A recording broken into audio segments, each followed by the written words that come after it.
हम जबकि सीख रहे हैं 3 शादियों के बारे में और चौथी शादी के बारे में भी देखेंगे, जो बड़ी ज़बरदस्त शादी है, जिसको अभी हम एंड में सबसे लास्ट पर अंडरस्टैंडिंग करेंगे कि ये कौन सी शादी है।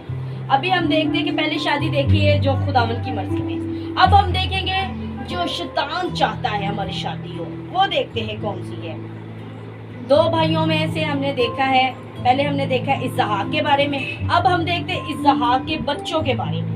हम देखते हैं, मेरे साथ निकाले हवाला, जिसकी शादी की वजह से बड़ी प्रॉब्लम करी हुई है और खुदा को जिससे बहुत ज्यादा नफरत। और हम कहते हैं जी मोहब्बत में तो सब जायज है, पर कलाम में क्या लिखे है हम उसकी तरफ गौर करते हैं। कलाम मुकद्दस में मेरे साथ निकाले पैदाइश उसका 26 बाब 34 आए, और मैं चाहती हूँ यहाँ पर बाजी रमा जाए और आप सभी गौर से तवज्जो से सुनिए।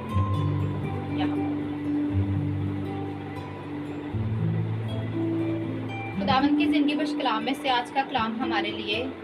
जब ईसाऊ 40 बरस का हुआ तो उसने बेरी हत्ती की बेटी युद्धात और एलियोन हत्ती की बेटी बशामत से ब्याह किया और वो इसहाक और रिबका के लिए वबाल जान हुई। खुदावन के पाक कलाम का पढ़ा जाना हम सबके लिए बाइस से बरकत है। खुदावन का शुक्र हो। ये क्या उन्हें किसके बारे में हम सीख रहे हैं? ईसाऊ।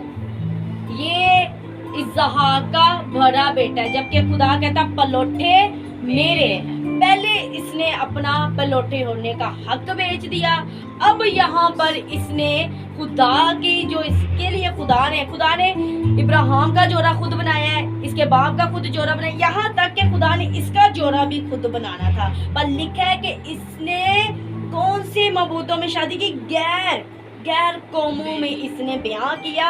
और जब ये गैर कौमों की औरतों से ब्याह किया तो ये अपने बाप के लिए और अपनी माँ के लिए, वो जो औरत खवातीन ले आया था, वो बड़ी उन्हें टॉर्चर करती, बहुत ज्यादा डिस्टर्ब करती थी, जिसकी वजह से अब खुदा इससे और ज्यादा नाराज।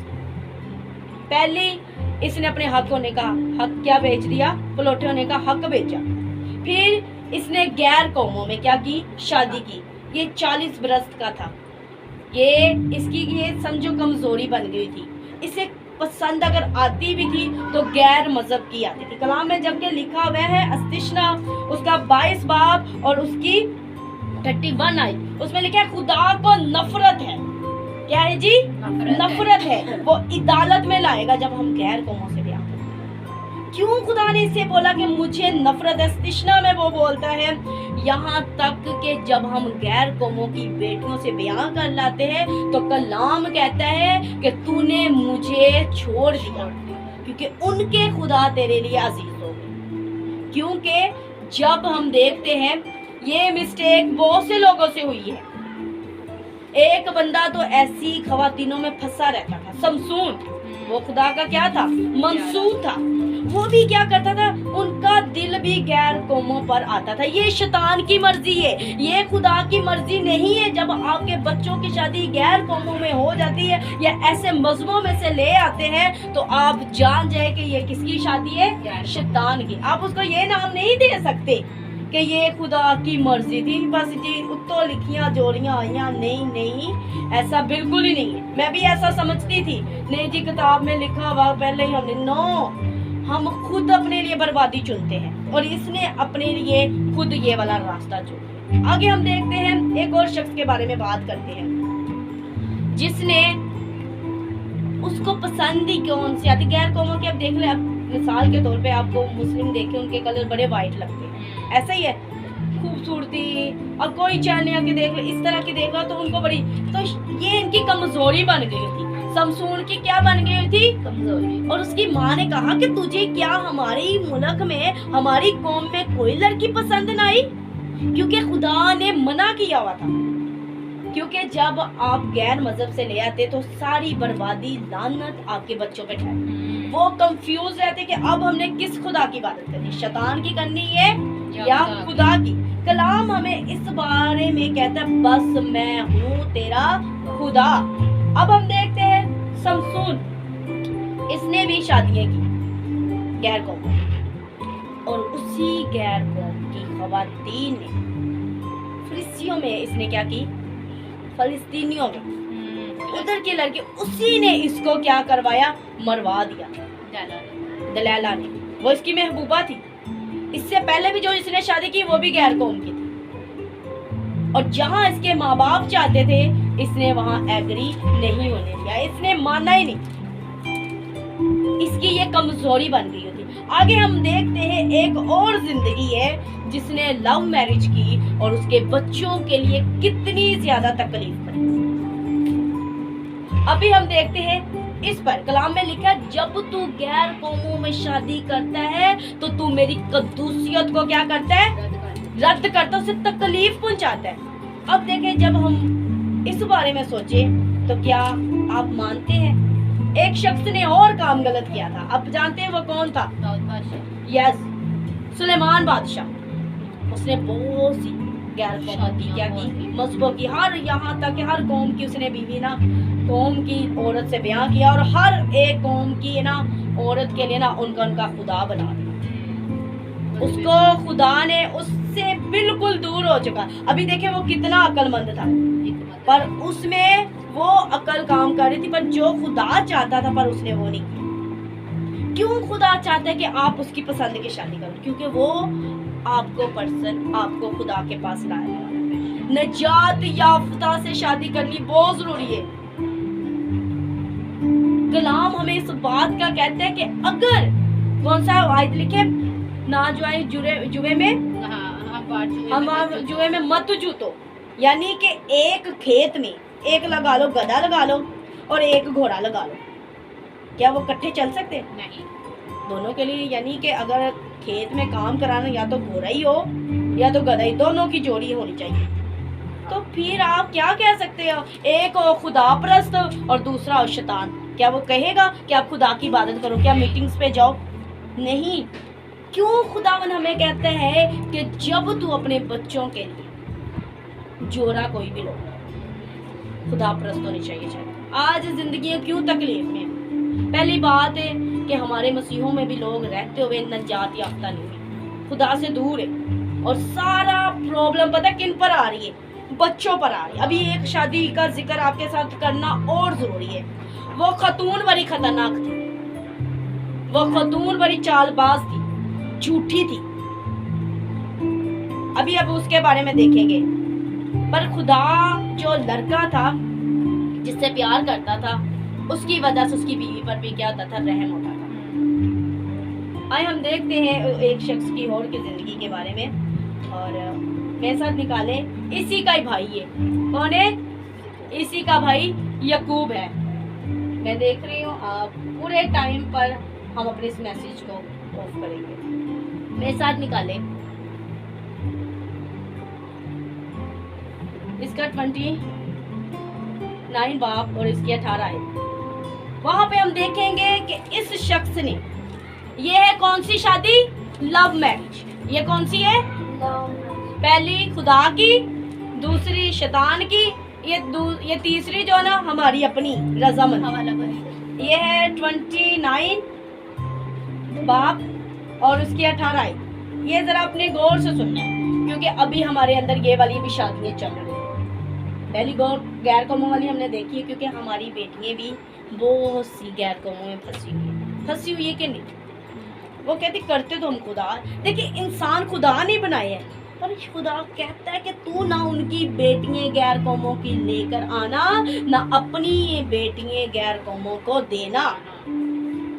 आज देखे हम इस बात का कोई इशू नहीं समझते, हम तो उनके साथ इतनी संगम रखते, इतनी वो रख लेते जी अब आप हमारे पक्के। खुदा ने हमें दोस्त बनाने के लिए बोला है, हम सबके साथ फेलोशिप रख सकते, पर किसी के रंग में रंगना नहीं। हम प्यार सबसे कर सकते हैं, शादी सभी के साथ नहीं की जा सकती। क्या की जा सकती है? शादी सिर्फ नजात याफ्ता ही से कर। आप देखिए अभी बढ़ रहे, आपके भी बच्चे हैं, पर प्लीज अपने बच्चों के लिए ऐसे जोड़े। पहले सबसे पैसे पूछें कि आप दुआ कितनी करते हैं, आप कलाम कितना पढ़ते हैं। हम कहते हैं जी जॉब क्या है, कारोबार क्या है, पैसा कितना कमाते हैं, घर अपना है, बस जी अब शादी पक्की। ये नहीं पूछना दुआ करता है, बाइबल पढ़ता है, कितना से इसके अंदर खुदा परस्ती है। ये सारी चीजें हम स्टॉप कर देते हैं, बस तमाम दुनियावी चीजें आगे रखते हैं। ऐसा ही है कि नहीं? अब देखें हमारे बाप, जो हमारे माँ बाप थे, उन्होंने ऐसा ही किया था अपने बच्चों के साथ, क्योंकि उस वक्त उनके अंदर वो कलाम नहीं था। वो कहते थे बस बेटी खाते घर रहे, बेटी खाती रहेगी, बेटी सुकून में रहेगी। आप नहीं जानते आप अपनी बेटी को जहन्नम में भेज रहे हो।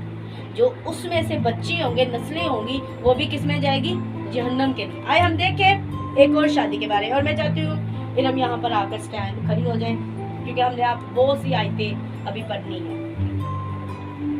अब जरा गौर से सुने, ये कौन है? यकूब। यकूब का मतलब धोखेबाज, छीनने वाला।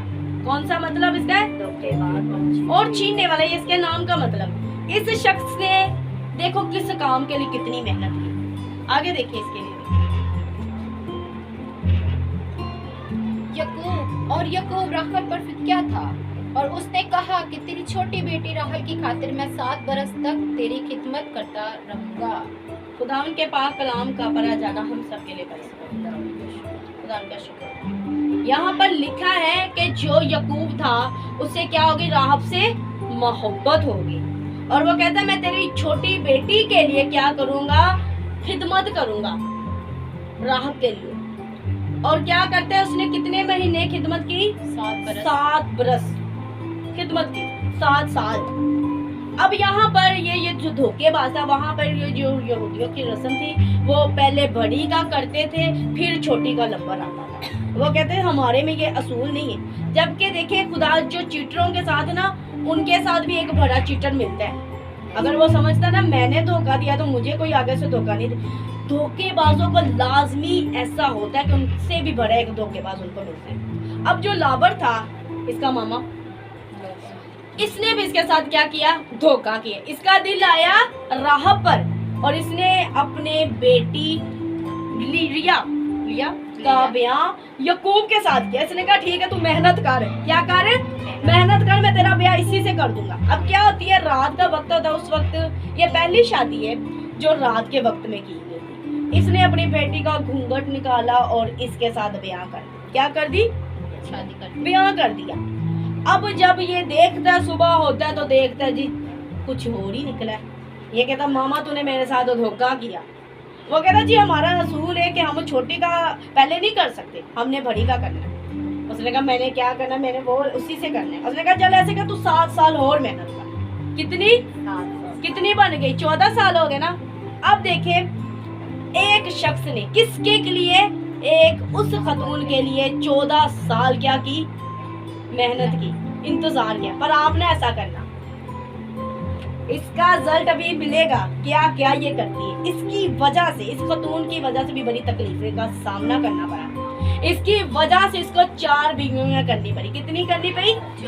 4 बीवियां करनी पड़ी। इनमें ना जैसे कि ना जेलसी फीलिंग बहुत थी।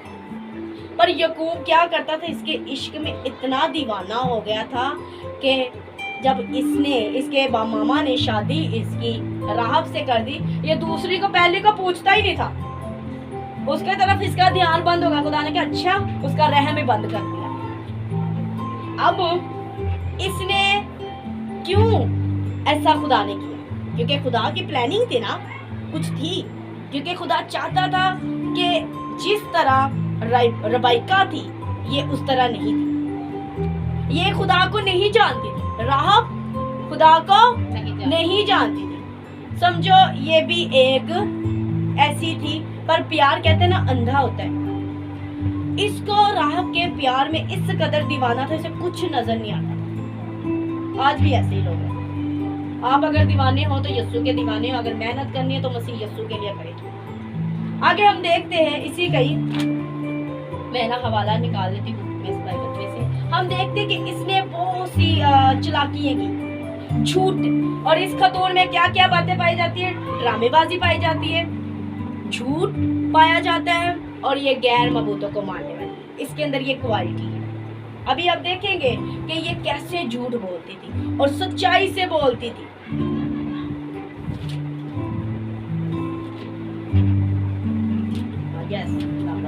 यहाँ तक जब शादी करने के बाद ये क्या करती है, मेरे साथ निकाले इसी का 31 और उसकी 19 आयतें निकाले। इसमें से मैं चंद आयतें पढ़ूंगी ताकि हमारा टाइम पूरा होता है। ठीक है, आपने बस सुनना गौर से कि इसमें कौन कौन सी बातें पाई जाती, क्योंकि आज हम ब्याह तो कर लेते हैं ऐसी लड़की से, प्यार वाली से, पर उसके अंदर जो मटीरियल वो नहीं देख पाते। निकाले। जब लाबन अपने भेड़ बकरियों की और लाबन अपनी भेड़ों की पशम कुतारने को गया हुआ था, सो राखल अपने बाप के बुतों को चुरा ले गई। बस इसके अंदर चोरी भी पाई जाती है। क्या पाई गई? चोरी। और ये किसके लिए? वो समझो ये शैतान के लिए क्या है, उस खुदा को मानती जिसे यकूब नहीं मानता। अब ये देखो क्या चुरा लाई है अपने बाप के घर से, बुतों को, बुत को। आगे हम देखते हैं कि इसका बाप भी बुतों से बहुत प्यार करता है, इसका मतलब यकूब से भी ये गलती थी, पर खुदावन की प्लानिंग थी, मकसद था, जिसकी वजह से खुदा ने इसको क्या किया, माफ किया, क्योंकि खुदावन चाहता था, क्योंकि इसी की वजह से अभी बहुत से प्लानिंग देखते आ गए। मेरे साथ निकाले इसकी 32 आयत। यस, यहाँ तक के ये जेलस भी करने वाली खातून थी। उसके इसकी बहन के बच्चे थे, इसके बच्चे नहीं थे। ये क्या करती है यकूब की? अब देखिए यकूब जो इससे इतना प्यार करता है, मैं कहती हूँ आजकल की खवातीन ऐसी कोई भी नहीं है। इसने कहा कि तू मेरी क्या कर, नौकर से एक ना शादी कर ले, ताकि उसकी वजह से क्या हो, बच्चे मिले। यानी ये चाहती है, इसके अंदर ये भी मेरे ख्याल में लालच था मिरास का, क्योंकि जिसकी मिरास नहीं होती थी उसकी सारी दौलत नौकर को जाती थी, जायदाद। यस, इसके अंदर ये भी मटीरियल था। अब ये क्या करती है, अपनी नौकर को कहती है, अपनी क्या कहती, तू उसके पास जा और ब्याह कर ले, उसको बच्चे हो जाते। अब वो कहती है, जो दूसरी उसकी बहन होती, दोनों बहनों की आपस में बड़ी लगती थी। क्या थी? लगती थी। अब वो क्या कहती थी, उसके बच्चे हो गए, वो भी अपनी नौकरानी को भेज देती है, तू भी जा, तू क्या कर, इससे ब्याह कर और बच्चे पैदा हो गए। कितनी होगी? 4 शादियां हो गई, अभी राहब को कोई बेबी नहीं हुआ। आगे हम देखते हैं क्यों, क्योंकि ये अपनी गलती का इकरार नहीं करती थी, चेंजिंग नहीं थी। और खुदा ने जो पहले बच्चे थे ना, जो बरकत वाले बच्चे, इसी में से निकले। कहते ना, फूल हमेशा एक, कहते ना कमल का फूल गंदगी में खिलता है ना, पर वो खूबसूरत बना होता है, ऐसे ही ना इसके अंदर से फूल तो खिले हैं। और प्रॉब्लम देखे, जब एक जिंदगी की वजह से कितनी प्रॉब्लम भी आती। अब देखे ना, माँ बाप शादियां तो कर लेते हैं और बच्चों को बाद में क्या करनी पड़ती है, भुगतना पड़ता है, सारा उन पर ही प्रॉब्लम आती है। मेरे साथ निकाले। यस, अब जिसके पास तुझे तेरे बुत मिले वो जीता नहीं बचेगा। तेरा जो कुछ मेरे पास निकले उसे इन भाइयों के आगे पहचान कर ले ले, क्योंकि यकूब को मालूम ना था कि राखल ने उन बुतों को चुरा लाई है। अब यहाँ हम देखते हैं कि जो लापर है वो दीवाना हुआ पर है। वो कहता मेरा खुदा क्या है, मेरा खुदा का, हमारा जो खुदा कादिर है, हम उसको नहीं उठाते, उसने हमें उठाया। अब ये अपने खुदा को ढूंढ रहे हैं, वो खुदा जो कहीं पर भी छुपा सकते हैं। इस राहब ने, अब देखेंगे उसने खुदा छुपाया कहाँ है। अब देखिए वो बड़ी बुरी जगह पर छुपाती है। अब इस खतून में एक और बात है, ये यकूब से बड़ी बातें छुपाती है। यकूब इस पर क्या कर रहे हैं? यस, और यहाँ पर देखते कि उसको बिल्कुल मालूम नहीं था कि राहब के पास क्या थे, बुत थे। उसको बिल्कुल नहीं पता था कि इसके अंदर शैतानी काम है, बिल्कुल नहीं पता था।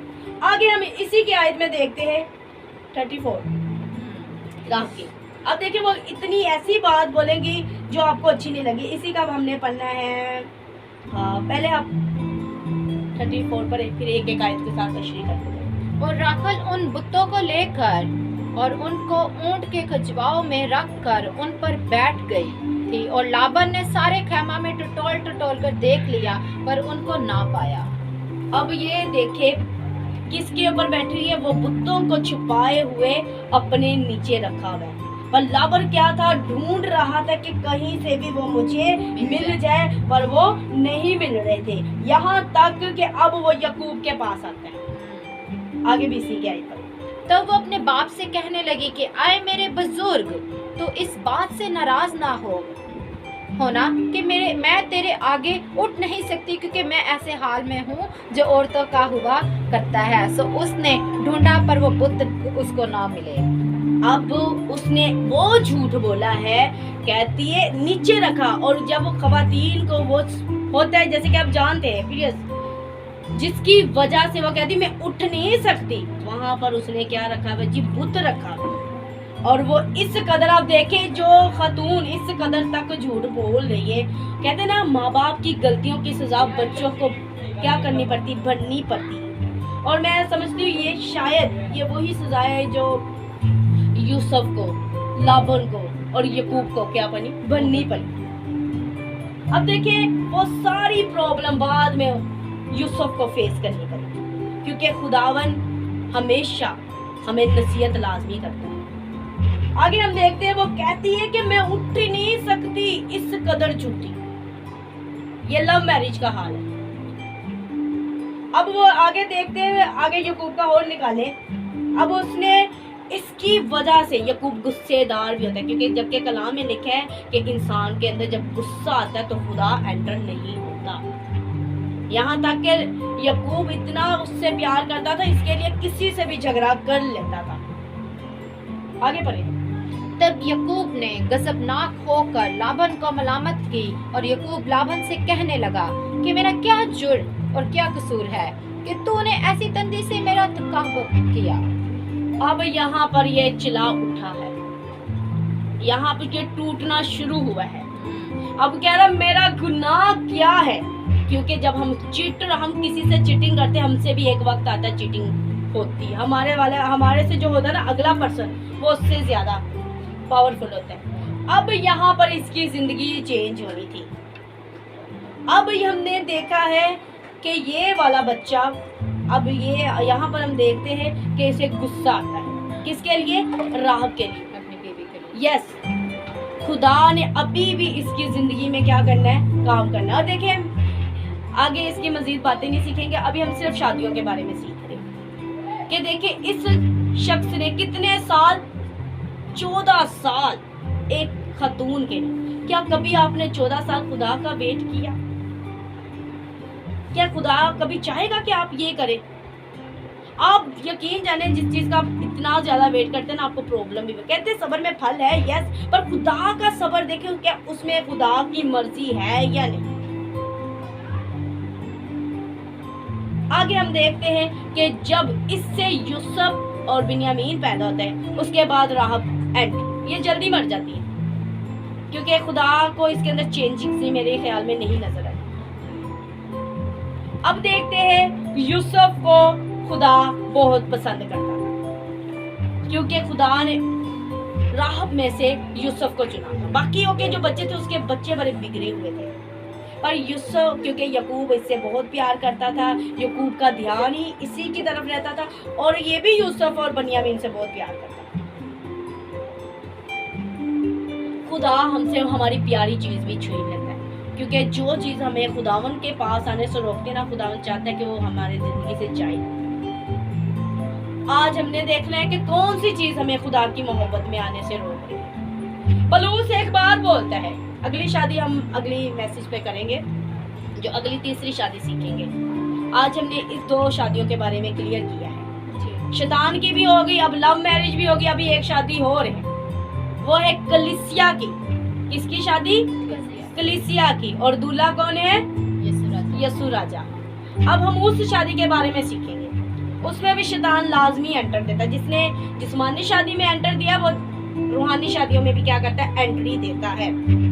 अब हम ये देखते हैं कि यूसुफ खुदा का वो क्या था, चुनावा खादम था। उसके बकाया भाई तो बड़े जेलसी करते थे, क्योंकि देखे जब हम लव मैरिज करते तो उसकी बड़ी माननी पड़ती, क्योंकि इसने गुनाह भी तो राहब के लिए किया था। अब 2 शादियां करनी, मैं कहती कोई आजकल के तो दौर में तो बड़ी अजाब की बात है, उसमें तो 4 की हुई थी। पर आज देखे खुदावन का कलाम कहता है कि हमें अपने जवानी की बीवी के साथ वफादार रहना है, उससे मोहब्बत करनी, एक ही बीवी से मोहब्बत करनी। कलाम में नहीं लिखा हुआ दूसरी शादी, इससे खुदा को बड़ी नफरत है। ये याद रखें। तो ये जो इंसानी असूल बनाए हुए हैं इससे ज़रा हट कर निकले तो खुदा के असूलों पर जब हम देखेंगे तो उसमें ज़्यादा सुकून है, क्योंकि खुदा कभी भी नहीं चाहेगा कि दो बंदे एक चीज़ के लिए लड़ें, कभी भी नहीं चाहेगा, खुदा कभी भी नहीं चाहेगा। अब देखिए एक औरत के दिल में एक ही मर्द हो तो उस दोनों औरतों में मैं समझती बड़ी तकलीफ का ये मरने वाला ही हाल है, क्योंकि खुदा कभी भी नहीं चाहेगा। अगर ऐसा होता है ना दो शादियां का तो खुदा कहता है चलो शैतानी काम भी करो तो रब परस्ती भी करो।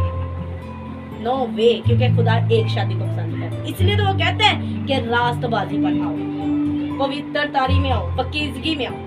ये सारा टॉपिक ऐसे चल रहा है जैसे खुदा की मोहब्बत है। तो खुदावन इस मैसेज से आपको बरकत दे और अगली बार जरूर हम इसी मैसेज पर बात करेंगे। खुदावन आपको बरकत दे।